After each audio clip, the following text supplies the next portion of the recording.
So, George, thank you for coming today. No problem. 30 years since the old Leeds Road, just across the road. It's unbelievable, isn't it? And I've not been doing a lot of homework, like we've said, but it all started back in 1985, so 9 years before we obviously moved to the new stadium. Can you just tell us a little bit about where the first ideas came from? Well, it was the last match, the last Saturday of that season, 1985, which strangely enough was the day of the fire at Valley Parade. And we were playing Portsmouth at home that particular day. We lost 2-0, unfortunately, but we were second division, middle of the table. We were nothing to play for particularly. And towards the end of the game, the information came through as to how the tragedy was developing at Bradford. And you obviously start thinking about the stadium. Could that have happened here at Leeds Road? So when the match was over, the directors and me, we walked around the ground to see if we thought it could, and we decided no, it couldn't, for two reasons. One, that all the stands were predominantly non-combustible. But if you know what it was like at Bradford, the main stand that burnt down, it was blocked. You went straight out onto the road. So they always had the outside exit doors were closed, locked. Yes. Yeah. We didn't. You go out of the stands here and you don't go out onto the road, you know, the cowshed, the main east stand. You've got a circulation area before you actually get to the exit gate. Yeah. So it was unlikely that we could have had it there happen here at all.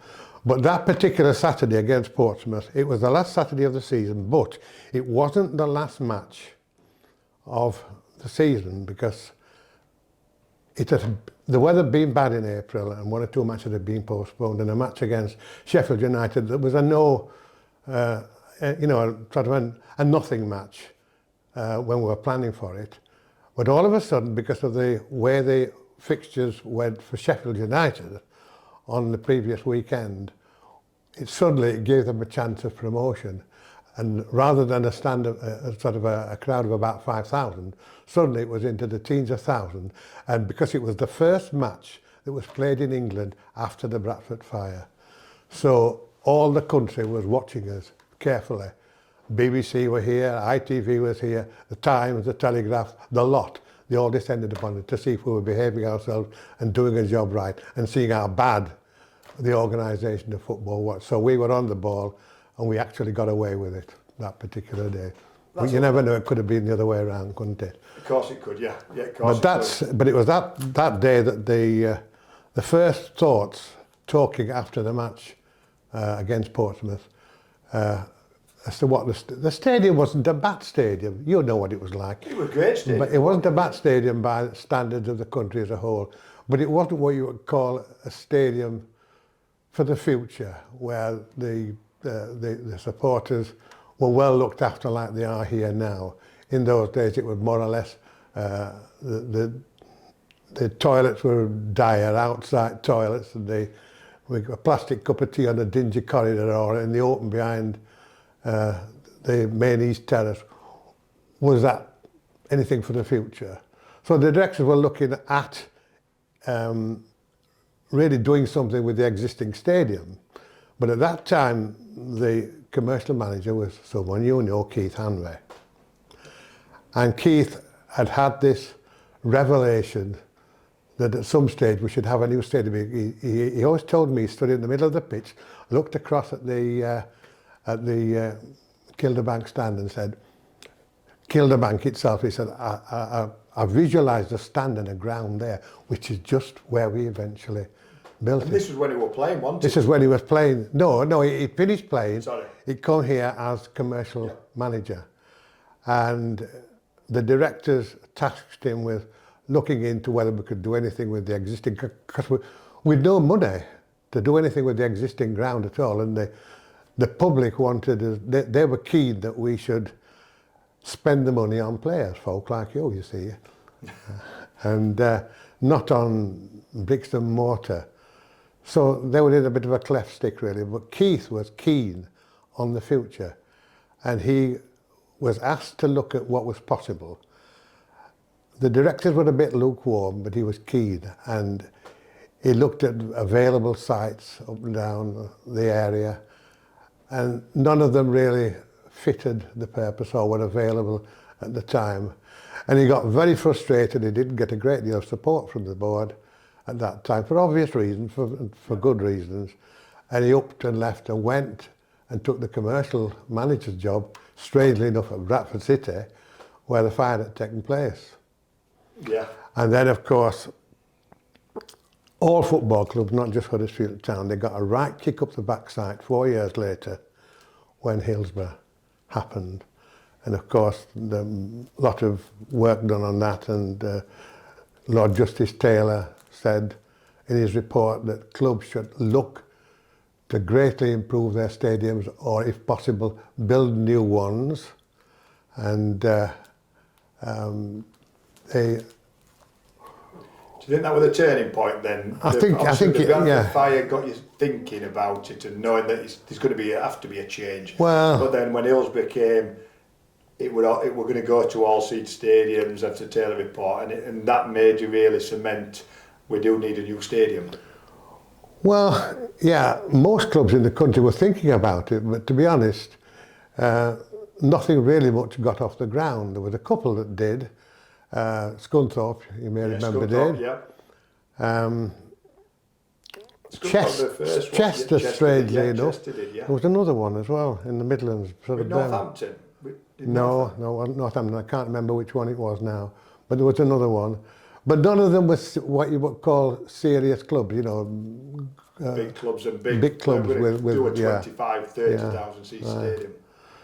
Now it was following Hillsborough that the club decided to appoint another couple of directors, and one of those directors was Graham Leslie, who you will know. Yep.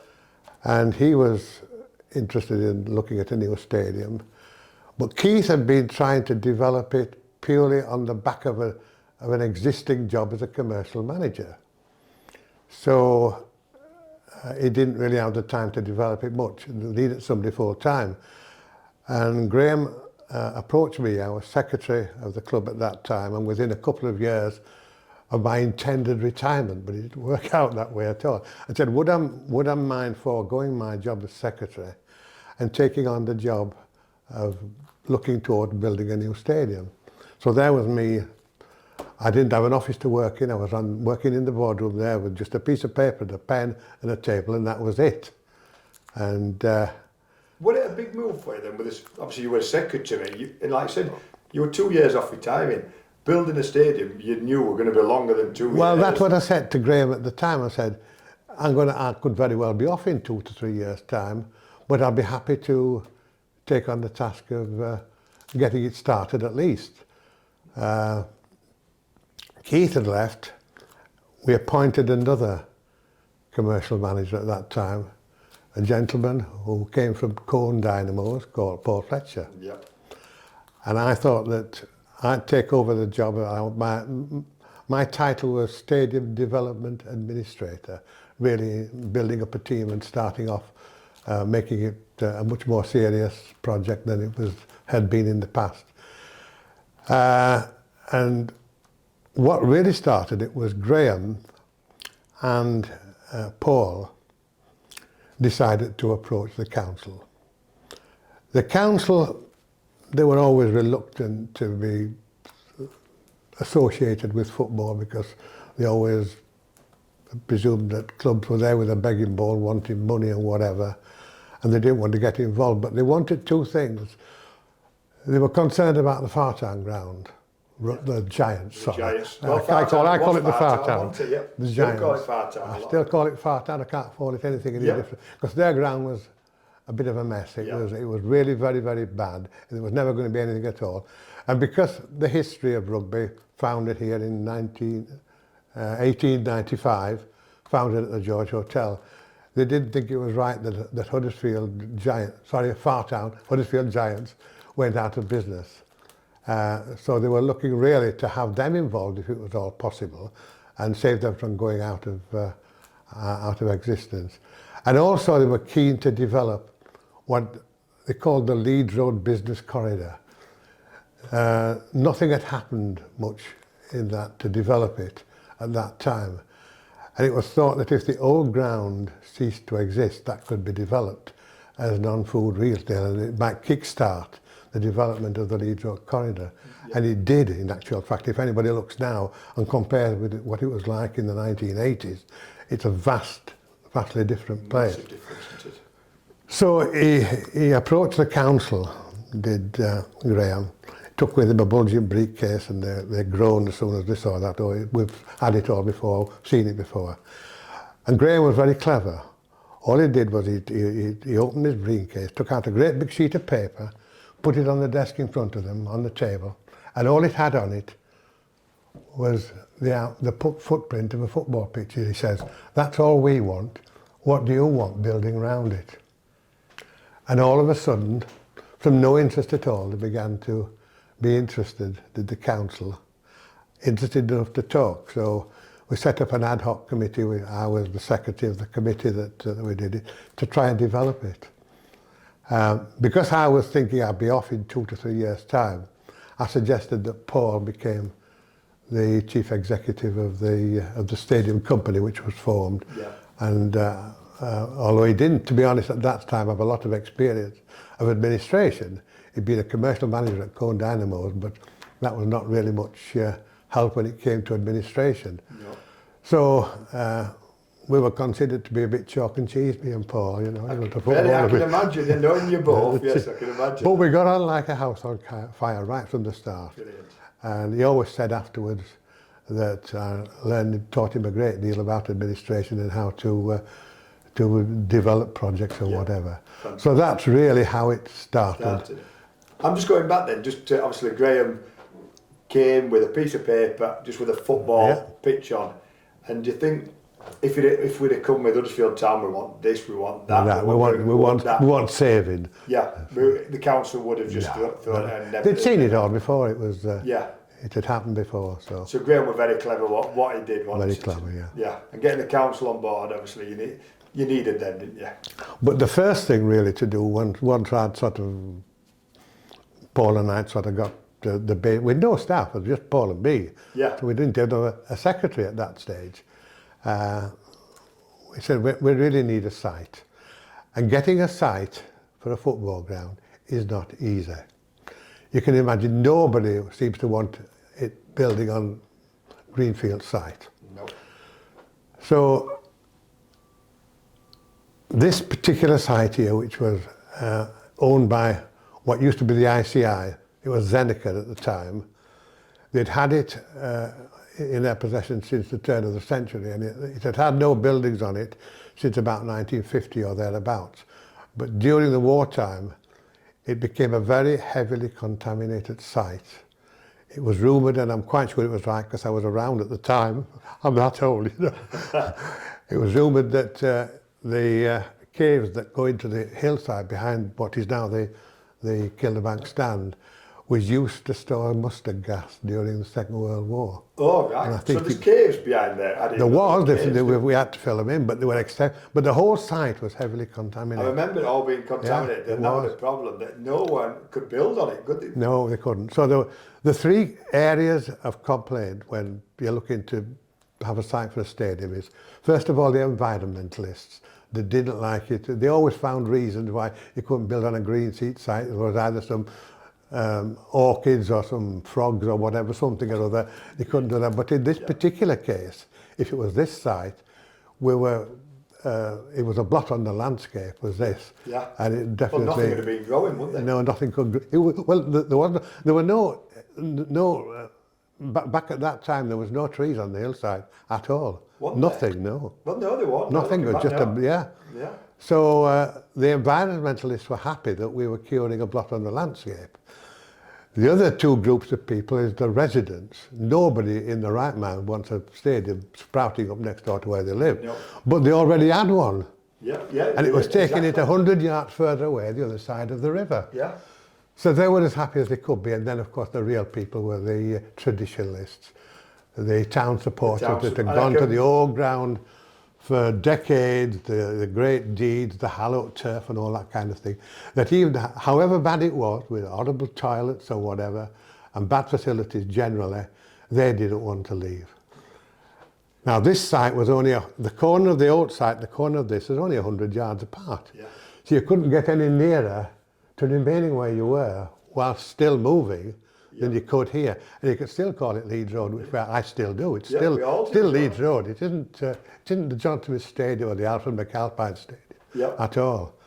But it's a big move though, isn't it? And like I say, it's only 100 yards, but the old Leeds Road, that I remember, that's where I grew up, that's where I saw my first game, and everybody's got memories, haven't they? Well, you were playing in that last game, so you know what people were like. People remained in the ground afterwards, and you could see them sat on the terracing, one or two people weeping. Yeah. Honestly, they brought spades with them, one or two, and they cut grass, cut their turf, they took it home or whatever. Yeah. So people did not want to leave. No. So you had to change all the, so obviously the traditionalist, the nature, and the lot. of it. So this is before, again, a spade could be put in the ground. You couldn't have had a worse period of time really for looking to build a new stadium. By the time we were doing that, we were in the third division, the old third division, looking like going down. Yeah. And Fartown were on the verge of going into administration. So if anybody had asked me what circumstances could have created to make it as difficult as possible to build a new stadium, it would have been just that. Yeah. With no money, that was the trouble. Yeah. So what were your plans to build it at 25,000? If you had no money, what were the plan? How were you going to get the money to build the stadium? Well, the site was more or less sorted out in many respects, because the old site was with a 99-year lease that was substantially unexpired at the football club. Right. So the council, it was council owned, and the council could do nothing with it if we didn't agree with them. Nor could we do anything with it if the council didn't agree. So we were both in control of the old site. Now, the council were in control of this new one in this site because they'd bought it from Zeneca. Zeneca had offered this to Huddersfield Town Football Club originally because they had a great deal of thought for the club. They liked the club. And I was for buying it, but the directors didn't really have the money and they were under a lot of pressure to strengthen the side or whatever. So they decided not to. Well, I did a deal with Zeneca saying that if during the following 5 years, they could sell it to the council, but if in the 5 years it was required by the club for building a new stadium, then that was what should happen. So the council owned it, but we had that caveat. Right, yes. So the control of the two sites were both in the hands of both the council, in other words, the new stadium company that we were forming at that time. So that was a great start, but we still had no money. The two biggest well, first of all, was finding out what we were going to build, getting it costed, knowing how much we were going to have to raise. Yeah. So that was putting the spec together for doing that, which was my main job at that time, the initial job, and we put that together. The spec kept changing all the time. The council wanted certain things, we wanted certain things. We wanted a much more advanced opportunity to commercialise the club, which really, because we had nothing at the old ground apart from the green hall suite. One lounge, that's all there was. That's all there was. Yeah. So we put that together, and there was a lot of pressure on all football clubs throughout the country by the government to do something, and nothing was happening. So they put a lot of pressure on the Football Trust that had been newly created, that was part of the National Lottery, to fund soccer. Right. Put a lot of pressure on them to do things, and the clubs to do things as well. And the only two clubs that really took it seriously was, strangely enough, the club that we played last Saturday, Millwall, and here. Yeah, right, yeah. And they... Because Millwall Stadium wasn't that long after ours, were they? No, it was just before, about 6 months before ours. Oh, was it? We were developing them both at the same time. In fact, I went to the first game at the new Millwall Stadium. Yeah. And I went as much as to look and see what they'd done. I didn't realise. I thought it was the way around. No, they were 6 months in advance of us. Now, the Football Trust at that time, they had a standard structure of what support they would give to football. And it was not so much for building a new stadium, but for helping to develop old stadiums. But all of a sudden they decided to change the structure, and it was based purely then on building a new stadium. And they offered £2 million to a club building a stadium as a grant in the first division, £1 million in the second division, and only £500,000 to clubs in the third and fourth division. Well, what's £500,000? It's something and nothing. Nothing, yeah. So I'll tell you a little bit about that in a minute. But to develop the old site, the council said they would allow anything to be on there other than food retail. So it had to be non-food retail. And the initial value that was put on that was about £2 million. That was a nice chunk. Yes, yep. Where we engaged a chap from Liverpool, a company called Siebel House, a chap called Colin Murphy, lovely bloke he was interested in football. And he came and he developed the site for us. We engaged him to do that. And he managed to get on board B&Q as an anchor tenant. And once a site's got B&Q on it, other companies to go around like bees round the honeypot. Yeah. And instead of getting a £2 million money raised for that, we finished up getting 5.2 million. That was a reasonable chunk. Yeah. Now going back to the Football Trust, I knew the secretary of the trust quite well, a gentleman called Richard Faulkner. Now you probably won't know, but Richard Faulkner was originally a prospective Labour parliamentarian, and he was looking to become the Labour candidate for Huddersfield West. Now at the moment, Huddersfield is just one constituency. In those days it was Huddersfield East and Huddersfield West. And he was putting up as the Labour candidate for Huddersfield West.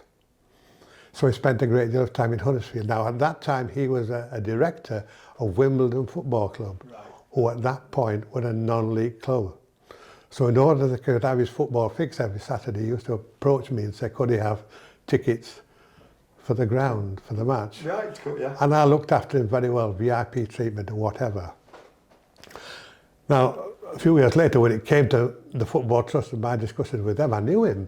So I had an in straight away. Brilliant. Yeah. And I spoke to Richard. I said, can I come and talk to you about support for a new stadium? Town were playing away at Brentford, so I went with the club down to Brentford and I arranged to meet Richard at a hotel in London for dinner on the Saturday evening, which I did. And I talked him through what we're about to do. He was interested, he was keen. He said he would talk to the trust thereafter to help this project. And they decided to change that structure. Instead of it being £2 million for the first division and so on, like I've said before, yeah, it was £2 million for a first division club or any other club that was seriously looking to develop a stadium. Fantastic, brilliant. So rather than £500,000, we got £2 million grant from them, and an additional £500,000 for not having to do any work on the old stadium. Right. So £2.5 million there and 5.2 million for developing that. Now that was a reasonable chunk. Yep. Now you might say, right, how much do we have to raise? Yeah. How much? Yeah, exactly. How much is a stadium from scratch? Well, were you looking at that time? Yeah, we were looking to develop it, and all the various architects and the building companies were all keen to get on the bandwagon of building new stadiums. Yeah. Now the architects, we put out that we were thinking seriously of building one, although people didn't really believe us, a lowly third division club. But the number of architects that approached us, we cut it down to just 4 in the end. One of them was a company called Atherton Fuller, who were Manchester United's. Right, they developed Old Trafford, right, but they were also our consultants as well. Right, yeah. Another company called Miller Thorburn that were doing the Millwall one, and they were a Scottish-based firm, and they'd done Murrayfield, they'd done Ibrox and Celtic. They were interested, Another one was a company that had done nothing in this country at all other than build one new stand at Wolverhampton Wanderers called the Lob Partnership. Their managing director was a chap called Rot Sheard, and he was an Australian. They'd done some building out in the Far East where the money was and whatever, a bit nearer to Australia. And the fourth one was a company associated with British Aerospace. And each of these companies decided that they would be happy to develop the design of a new stadium, and they would do it free of charge in the hope that whoever got the contract would get the job of building the stadium and possibly other stadiums thereafter. Yeah. Now, they were all perfectly good designs, very well prepared. Three of them were what I consider the old box type stadiums. Yeah. The oblong. Yeah, I know exactly what you mean, yeah. And the Lot Partnership one was a futuristic design with banana trusses or whatever. Yeah. And purely on the back of it being a futuristic design, we chose the Lot Partnership. One other reason as well, the other three were the traditional designs were cantilever stands. And you know what cantilever stands are? They go up as they go out, which less protection from the weather. Now the stand that we've got here with the banana trusses, it goes down at the front, uses less steel and provides better cover. So we chose the Lot Partnership, and they were prepared to develop it at no cost, again in the hope that they would get it. The quantity surveyors, a company called Franklin and Andrew, they were the quantity surveyors. They came on the same basis. The architect that Lobbs used, Rot Sheard, was a very clever bloke. He had, a design thought that nobody else really did have, away from the standard design. Yeah. His architect, strangely enough, based in Manchester but lived in Linthwaite, strangely enough. Yeah. And that was how we developed the project in the first place, to a point where we could eventually get it costed. Right. And the cost of, we decided we'd build it with no money, still not enough money by a long way. Yeah. We had to build it in 3 phases. The 2 touchline stands to start off with, producing a capacity of about 15,000. Then the south stand, the one nearest the centre of Huddersfield, which was built on an incline, raises up there. Just was built on an incline, it was relatively cheap. That was costed at £1.5 million. £1.5 million for the south stand? Yeah. With 16 million for the two main stand, £1.5 million for that. So really we thought, right, £17.5 million, that's what we're going to aim to get with. We had £7.7 million to start off with. Yeah. We're nearly getting on for halfway there. The council, in their wisdom, decided that they would inject £2 million into the stadium to help kickstart the development of the Leeds Road corridor. And they did that on the basis of a shareholding in the stadium company, and also the thought that they could also build certain things within the stadium from which they could benefit themselves. Yeah, we're not suddenly becoming less of a white elephant than you thought it might do. Yeah. Still. You're still a lot short, though. Still a lot short. Commercialism became a part of it as well, and that's where Paul Fletcher came in. Yeah. But before that, just as we were starting that, we had an approach from UCI, right. Cinema Project. Cinema, yeah. Wanted a decent multiplex cinema anywhere in this area. You had to go to Leeds for that showcase at Leeds, and they were interested. And they were prepared to inject the equivalent to us of £1.5 million into the project if we give them a lease on the site. Right. And they also paid for the building of 3 bridges across the river. There was the building of the one up there. Yep. the one that you come onto the Town Onto the Avenue Town side from Avenue the, car park. and the little The small bridge pedestrian coming bridge to the main here. entrance. So that was a big chunk, because Yeah. the cost of that was in this £17.5 million. Right, yeah. So we're before. cutting that down and building up the same. Commercialism, So you had John 12. Smith's came on the beer side. A company called Gardner Merchant on the catering side. Yep. Right. They were prepared to put money in as well. Various, if we were going to build the 4 stands, various people were prepared to support that as well. Yep. So with about another, I'm mixing my figures up a little bit, with about another £2 million, £2 million, yeah. something like that. And we finished up in the end with another grant as well, which I got from the Football Association. Yep. They'd had pressure from the government as well.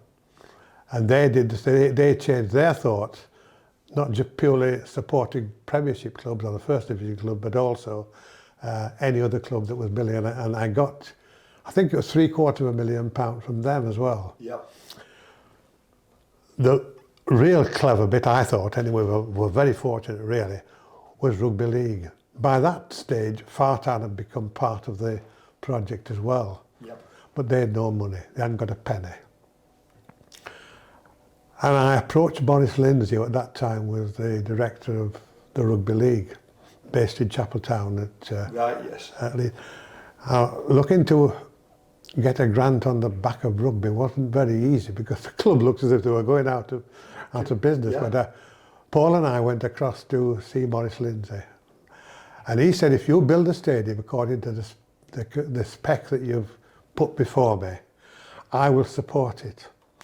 He said, I will stage Rugby League semi-finals here, neutral venues, because at that time, Fartown weren't all that great. They weren't looking that they were getting to a semi-final anyway. Right, yes. And there were equidistances, Huddersfield, between the East Coast and the West Coast. Yeah, right, exactly. So it was perfect for them.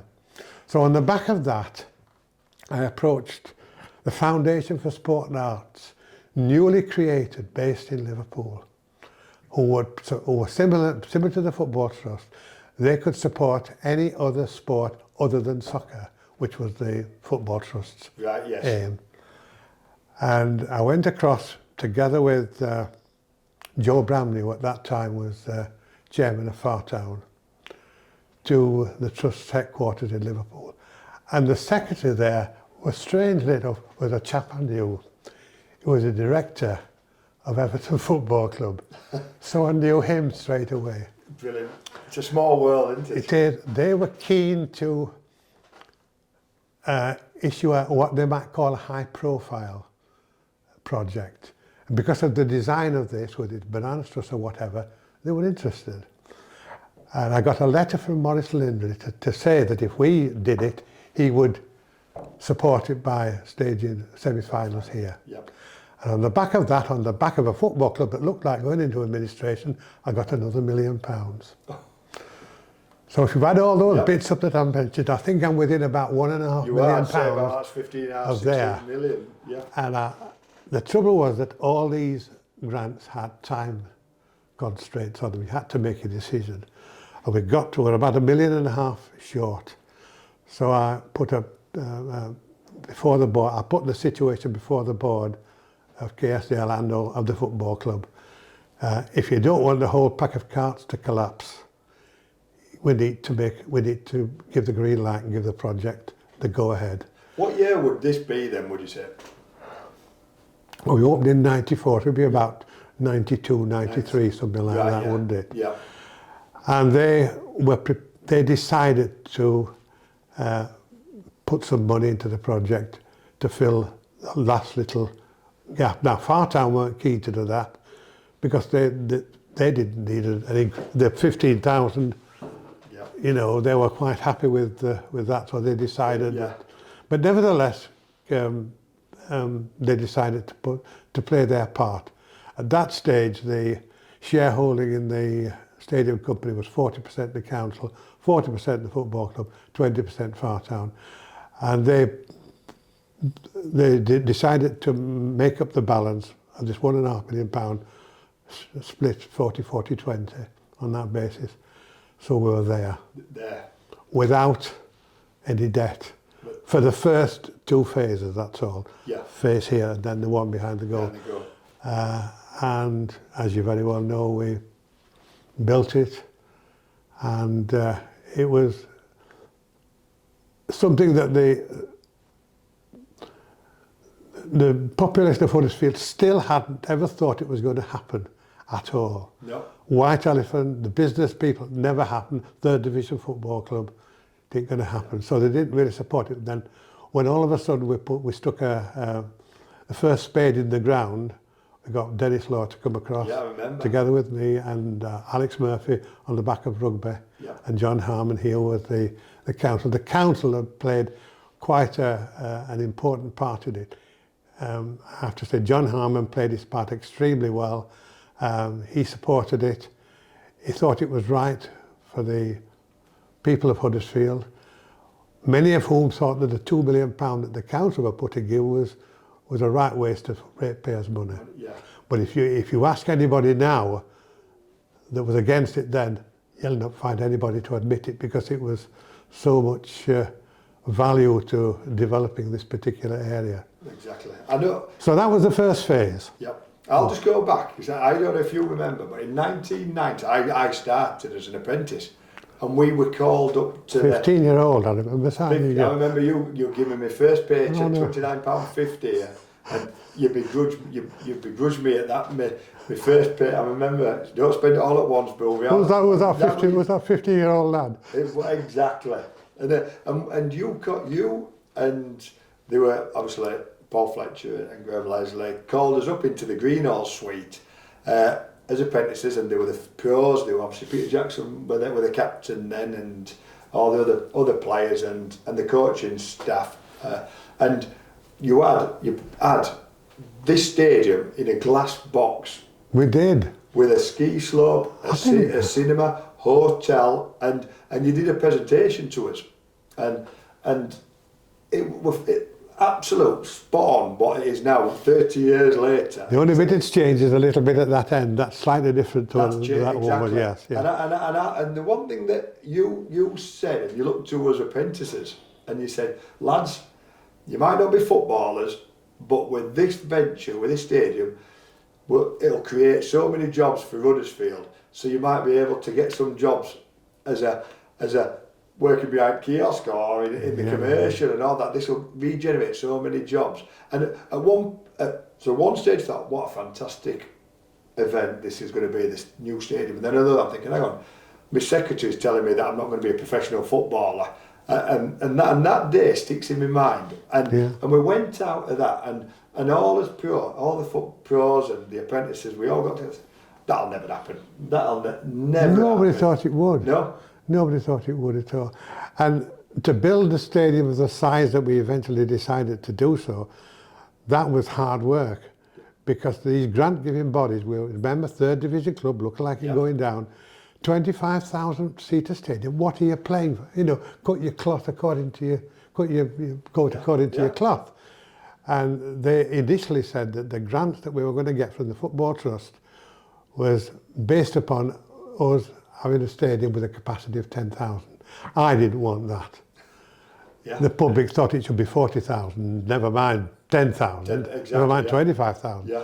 So we went across to meet the trust. They convened a meeting in I think it was the Hilton at Manchester Airport. And we did a presentation of what we were going to do. And we eventually, after 2 or 3 hours talking to them, convinced them that the capacity of 10,000 was not very good. And a crystal ball gazing into the future, you can never tell what's going to happen. Can you? No. But anyway, they decided to give us the grant based upon a stadium not exceeding 25,000. Right, yeah. We did. Yeah. So that was the problem solved there. We're doing problems throughout, to be honest. I can overcome them all. Yeah. Now we got to the first and second phase. By the time we'd opened the bit, we opened this in August, the 2 sides in August. Well, so going back then, obviously. Match against Wickham Wanderers, Martin O'Neill, wasn't it? Like you say, you mentioned you had Dennis Law, you had Alex Murph, Murphy. They were all here. They were all there. And how long did you have from that first day? Because obviously you knew you had to be ready for the start of. So was that 2 years or was it 8? It was about 18 months, to be honest. 18 months, yeah. And we weren't really ready on that first day. No. To be honest. It was still like a building site, and the council's building control were very, very helpful there and decided it had to be an all-ticket match, which it would have been in any event because the demand was there. Yes. But we had a capacity of 10% less than the number of seats, just to be sure that we were okay, and people were clambering amongst building materials on the site. And we'd publicised it in advance to the extent that people knew what they were coming to and knew that it wasn't perfect. We'd had we should have been at home for the first match of the season, the beginning of August. We managed to get it delayed, I think either 2 or 3 weeks, so the 20-something of August, whenever it was that first game. We'd played away for the first few games to allow us the best opportunity of finishing. And the builders finished work about 6 o'clock in the morning on the Saturday of the match.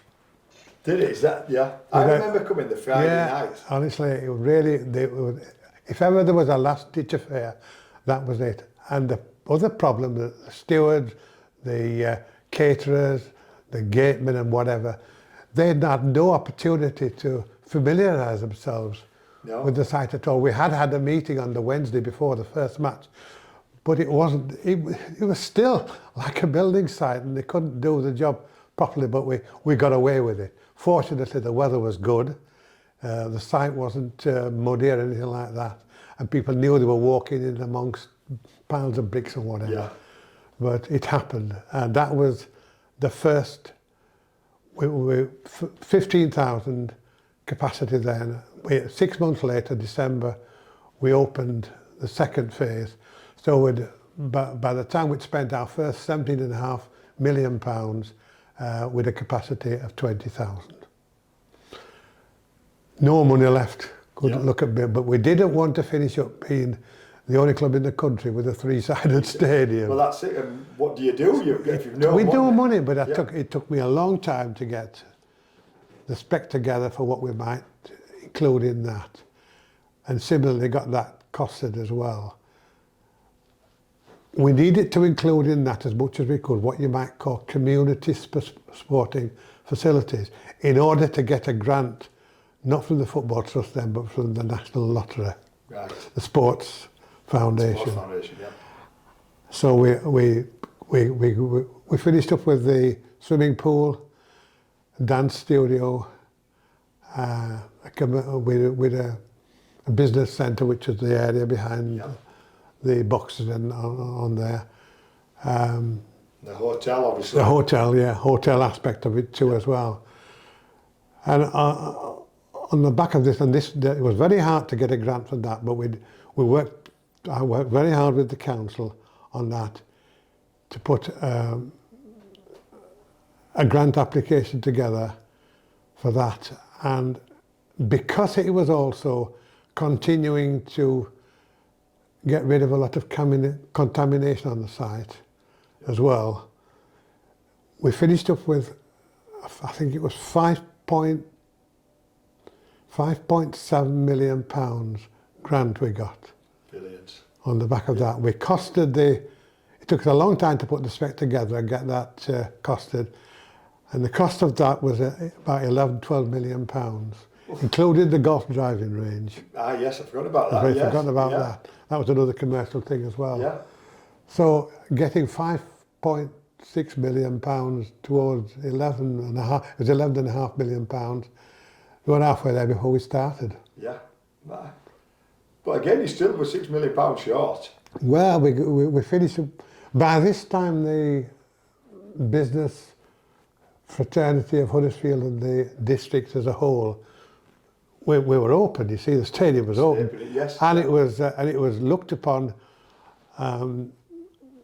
from countries all up and down the world because of we staged a rugby league semi-final here in the first year that we were open.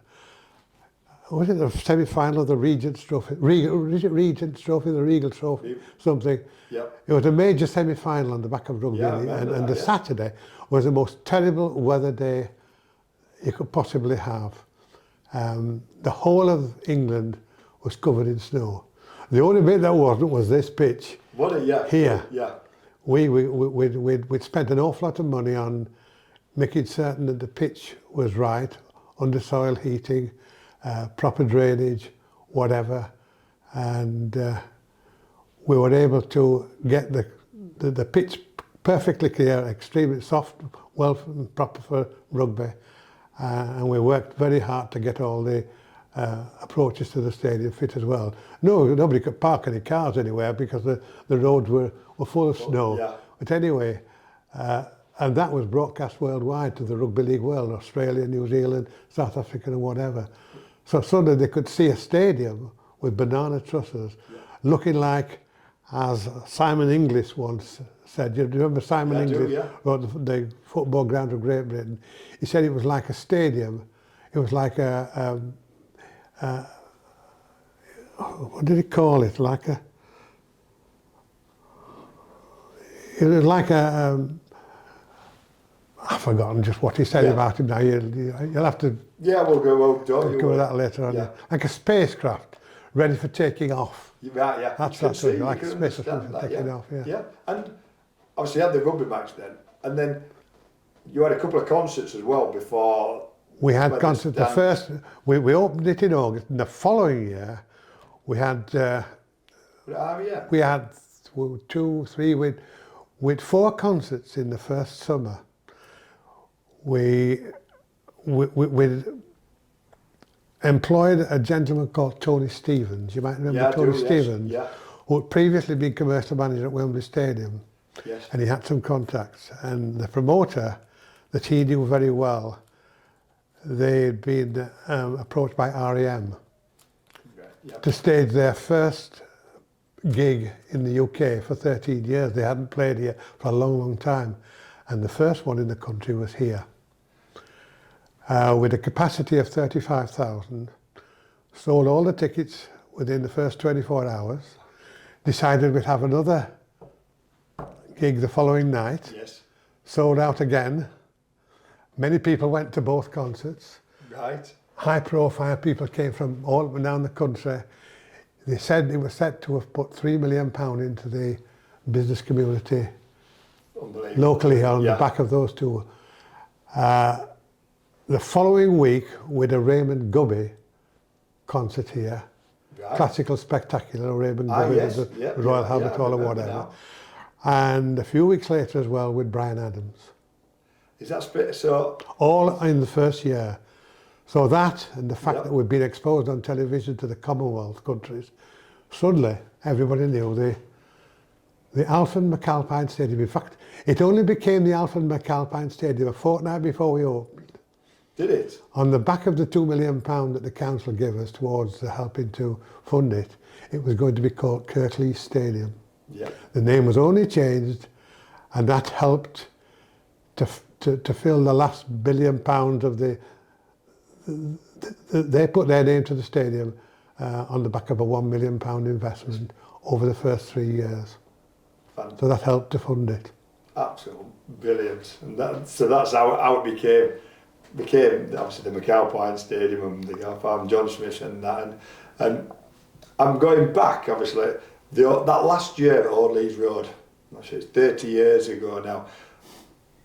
For you, I know obviously you would have been so busy anyway thinking about this place, but you must have had some great memories, but it must have been sad for you as well, because really it was your decision to move us there. So that last year, how did that feel for you? Well, it was a bit sad in many respects because I've been I've been a supporter of Huddersfield Town now for just more than 80 years. The first match I saw was during the First World War.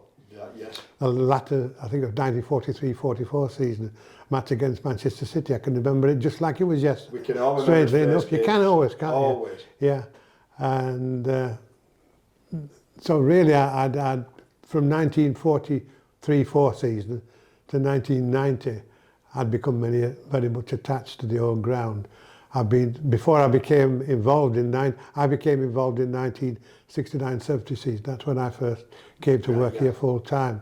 So I'd been to matches before then with I can remember coming to a football An FA Cup quarter-final, I think it was, against Newcastle United.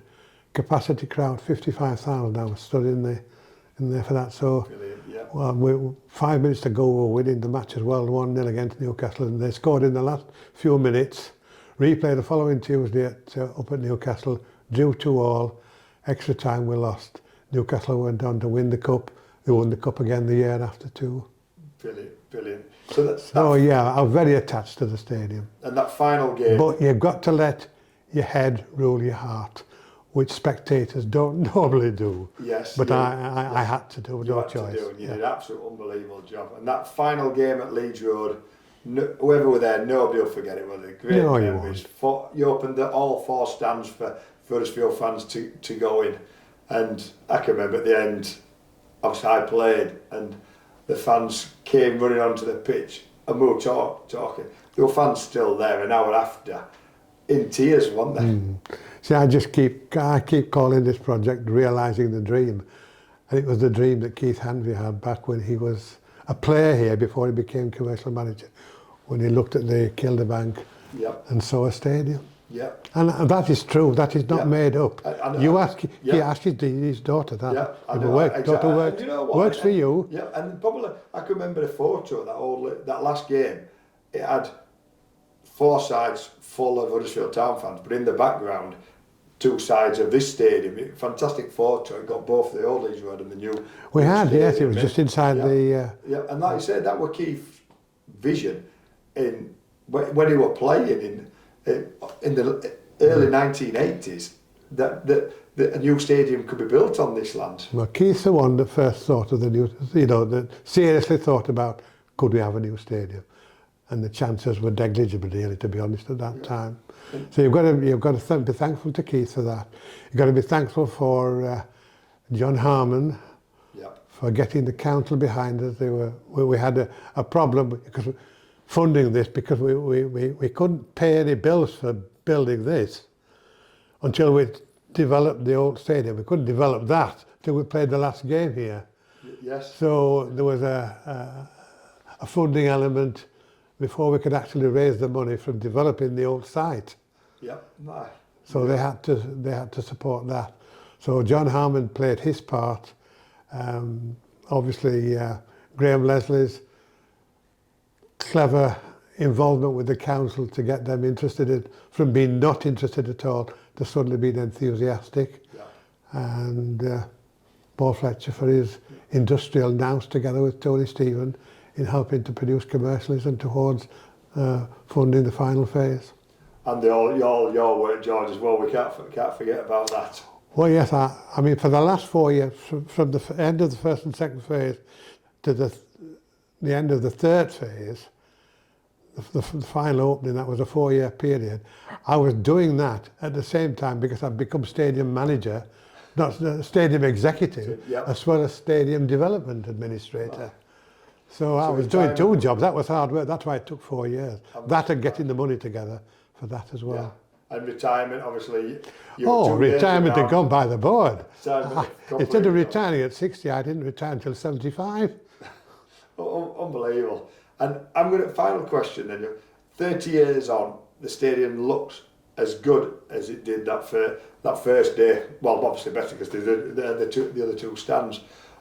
Looking back, is there anything you would have changed, or was the stadium exactly your image? As near as doesn't matter it is, yes, it's what we envisaged. I couldn't have envisaged any more, to be honest. I mean, I couldn't have envisaged anything like the building at Tottenham Hotspur or whatever, and the new Everton one. And the main thing was that we built this without incurring any debt. When we did move in, we did have a debt, but it wasn't so much on the back of the building, but obviously to expend a great deal of money during the period from leaving the old stadium to moving into the new one. You had staff to pay or whatever, and no opportunity to raise any money or whatever. We finished up predominantly moving in here with a negligible debt. We did have a £1 million loan from the Football Association to be paid back over 5 years, so with a debt there. Now it's not like, I mean, Everton now, is it what is it? They're in debt to God knows how much. Docking points because they can't afford to pay the builders of the new stadium or whatever. and look at the stadium at Tottenham Hotspur. That cost, I am led to believe, £1.2 billion. That's about 40 times the £29 million it cost to build this. And now, can you say, however, I mean, it's a brilliant stadium. I haven't been to it. You may have been. I haven't been. I've not been, no, I But haven't. is it 40 times better than this? I've never been, but definitely not, Bill. Well, if you look back at this sort of 1998, where we finished this, I suppose inflation was £29 million, then it might be 50, 60 million pound. Yeah, But 60 million pound, is it 20 times better than this? Yeah. And have they got any debt? We never had any fairy godfathers No. like they had No. there. Well, you've started a stadium Manchester City. from scratch, with no money. No money, and finished up with no debt. Debt, which is absolutely unbelievable in this day and age of our business, and that's obviously massive credit to yourself. Well, no, it wasn't just me. With a group of people. Of course we did. But I was sort of holding it together, really, to be honest. Exactly. But no, I was the only one that was involved throughout, right from when we first started thinking about it, when the 1985. Yeah. Well, you were there. Yeah. Right to the time when I eventually gave up when I was 75 years old. Exactly. George, can I just thank you today? I thought I knew quite a bit about, because I started, like I said, 1990, but just listening to you don't know what goes, well, nobody knows what. Well, you could write a book about this, and it would fill a book too. It would. And I could listen to you all day, and I've got so many questions, and obviously in the night, we've got 30 years on the 30th of April from the old game at Leeds Road. We're having a bit of an open day. It's a shame you can't be with us. We could just listen to you all day. But yeah. Well, thank you very unfortunately, I much. can still afford to go on holiday. But only just. They didn't pay me enough here, but.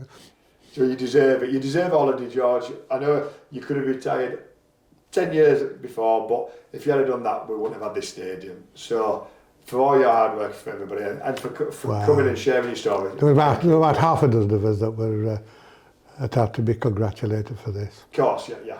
But you were the one who pulled it all together. And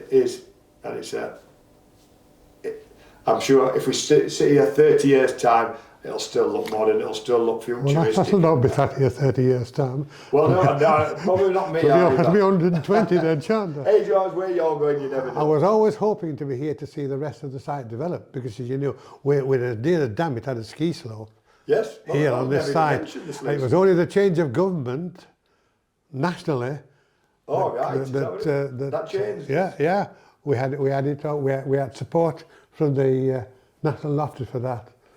Right, And the government changed, and it was knocked on the head immediately after the government changed. Didn't realise that. So we're still waiting for the ski slope. Aye. So hopefully we can see that before we all leave. Okay. George, thank you very much. You're welcome.